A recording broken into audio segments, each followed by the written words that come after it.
Maybe the most critical principle of them all when spending time in nature is to leave nature in a better shape, hopefully, than you found it. And letting this principle guide you leads you to a number of different decisions and behaviors.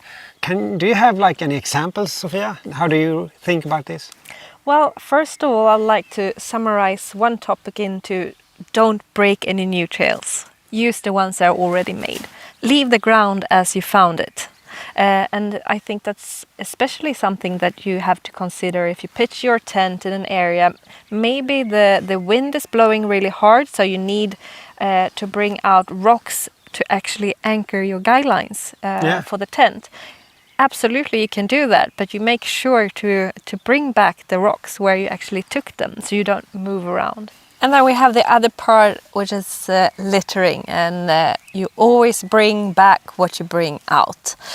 But more than that, Kalle, what does that mean to you, and what do you think about it? Yeah, I mean, I think you can attack that from two angles. First, of course, from nature and wildlife.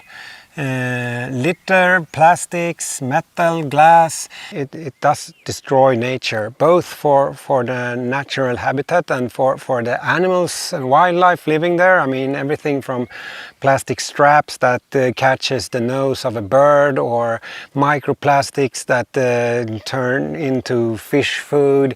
Everything is due to us and what we leave in nature, so we need really to take care about that and make sure that we bring back home what we brought out. It just doesn't belong in nature. But then it also affects us as humans, right? Definitely. I mean, it's. I think we are sort of creatures of behavior.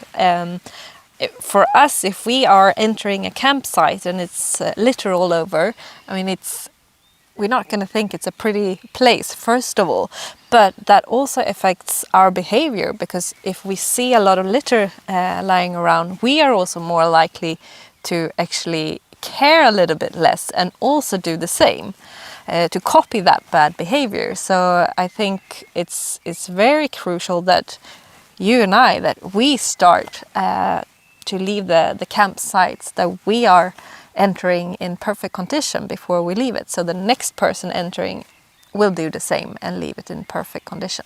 Yeah, you are much more prone to care for something that looks pretty and is well kept than if you enter a dump yard. Definitely. In order to be able to take care of trash that you find, you actually need to start thinking already when leaving home, right? Most likely you'd need somewhere to put the trash. So, I mean, it could be anything, but I'd say that you need a trash bag. And that's something that should be standard and mandatory equipment as soon as you move out into nature, because you will produce trash and you will not leave it where you are. You need to take care of it. True. And also you are unfortunately also likely to bring back some trash that you didn't bring out, because if you have the trash bag with easy access on the outside of your backpack, you can always pick something up when you walk. Yeah, exactly. So that's one of the reasons why we provide like a trash bag like this at our Fjällräven Classic events to all participants. And this trash bag is also then made from leftover fabrics of productions that we've had at Fjällräven, and it's a recycled material as well. So we're trying to minimize impact through that way of thinking and doing it. It's perfect. So what do you say? Shall we go out and see what we can find? Yeah, hopefully not too much here, but we might get disappointed here. Yeah, let's have a look. Yeah.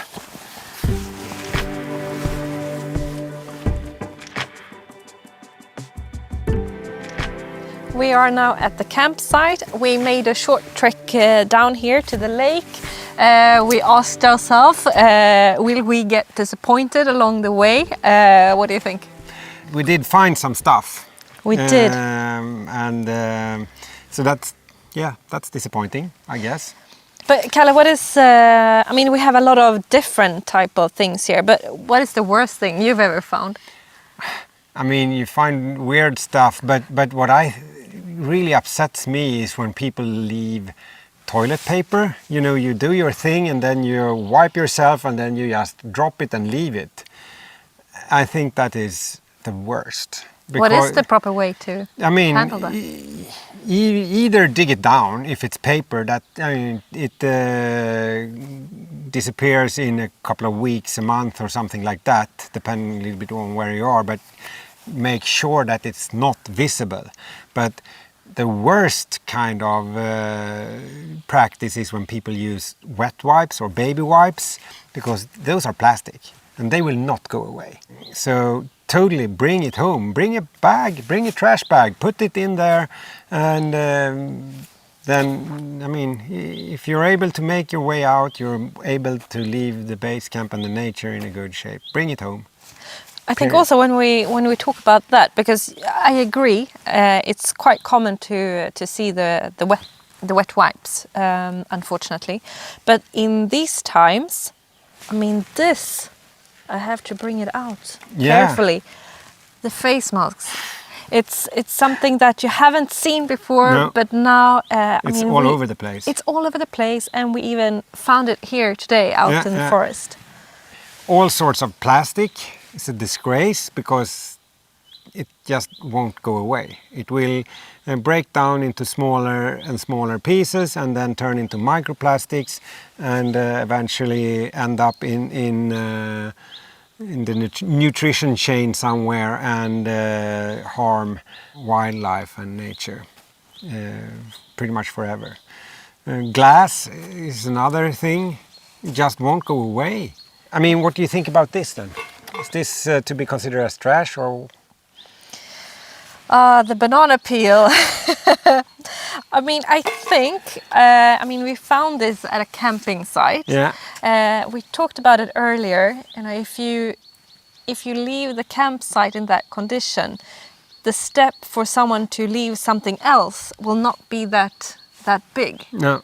So I think any waste you have at the campsite, you bring it back. Or any waste you have along the way, you bring it back. Yeah. Simple rule. Simple rule. I think of it like this. If you sit under a banana tree, you may drop the banana peel if you've had a banana. That might be okay. If you sit under an apple tree, you can leave the last piece of the apple when you're done eating your apple. That might be okay. But that's like how far I want to stretch it. I think that's a good rule, actually. And then, you know, when you think we have a beer bottle. Yeah. Did you see any brewery? Any brewer along the way? No. And no chocolate factory either. So I think that's actually a really good. But that's plastic on the other hand, so that always goes back home. Yeah, it does. But for natural fruits and stuff like that. So if you're in a cornfield, you can leave the corn cob. Yeah. But otherwise, you bring it home. So, Sofia, what's the worst kind of litter that you've encountered? Good question. Something that I find really disturbing when I'm out trekking, especially in the mountains, is when people leave their tents. Yeah. And that happens, unfortunately. I won't say often, but it does happen. And it doesn't only, leave a lot of litter in the mountain area. It's also, if I'm trekking and I see an empty tent, I immediately get the feeling that something bad has happened. Yeah. So it's a double-sided problem, I would say. So that's the worst, I think. That's like a weird practice. Yeah, so once again, what you bring out, you bring back home. Yeah, how hard can it be? Yeah. Okay, this is a very serious topic indeed, and sometimes it's a little bit depressing to see all the litter that's out there. But on the other hand, you can turn that around into, an opportunity to actually take action. Yeah, for sure. And there are also many local initiatives. And global. Exactly. So I really do agree with you that we can turn this vicious circle around and make something really positive out of it. And it's also a common responsibility, I think. Yeah, it is. And always bring a trash bag out and make sure to fill it up and reuse it for the next trek. So we help out to clean up nature. Yeah, and if you do have any tips on local or global initiatives, just list them here in the comments. Perfect. See you out on the trail and click and subscribe.